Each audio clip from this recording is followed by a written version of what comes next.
नमस्कार शेतकरी मित्रांनो, हे बघा आज मी सकाळच्या पारी शेतात आलेले आहेत आणि आमच्या शेतात हे बघा हे पहिलं कारल्याचं वावर होतं. याच्यात कारली होती, मी तुम्हाला शॉर्ट व्हिडिओ बी दाखवला होता की आपल्याला ते नीट करायचं होतं वावर. आणि आता पुढं काय लावायचं हे मी तुम्हाला नंतर सांगणार आहे, पुढं काय लावायचं. पण पहा इकडं आता हे बेड वगैरे पाडलेले आहेत.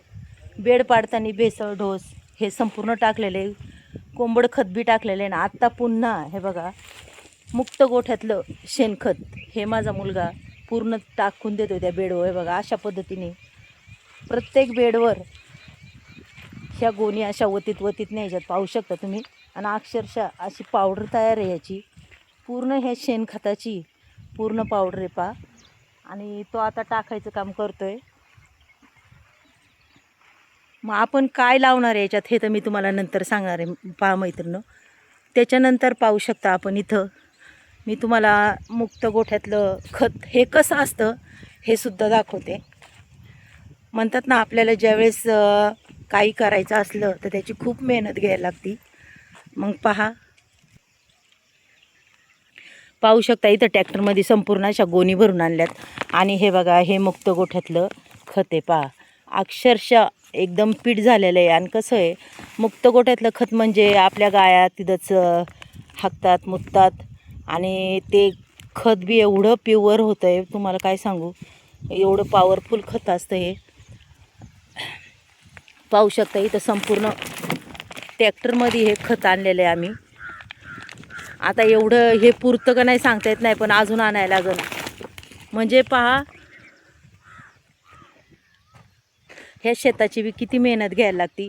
त्याच्या आधी आम्ही लिंबोळी खत वगैरे भेसळ ढोस हे भरपूर टाकलेले आहे. तुम्हाला वाटण का नाही, हे बघा इथं भरपूर सांडलेलं आहे, पाहू शकता तुम्ही. हे बघा असं भेसळ संपूर्ण भेसळ खत तिथं टाकलेलं आहे. मग आपण काय माल करणार आहे हे मी तुम्हाला पुढच्या व्हिडिओमध्ये तर मैत्रिणी नक्कीच दाखवणार आहे की आपण काय करणार आहे.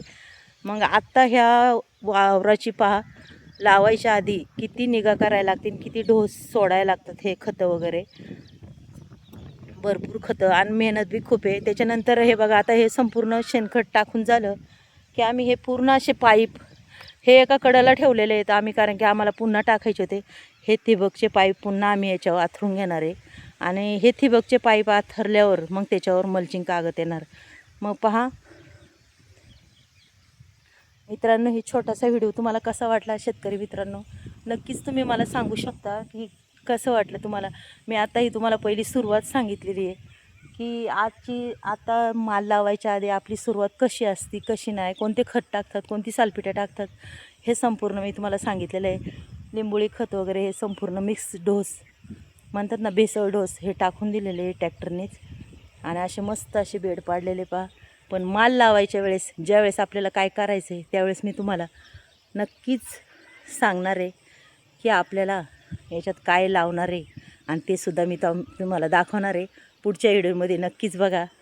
नमस्कार शेतकरी मित्रांनो, बाय.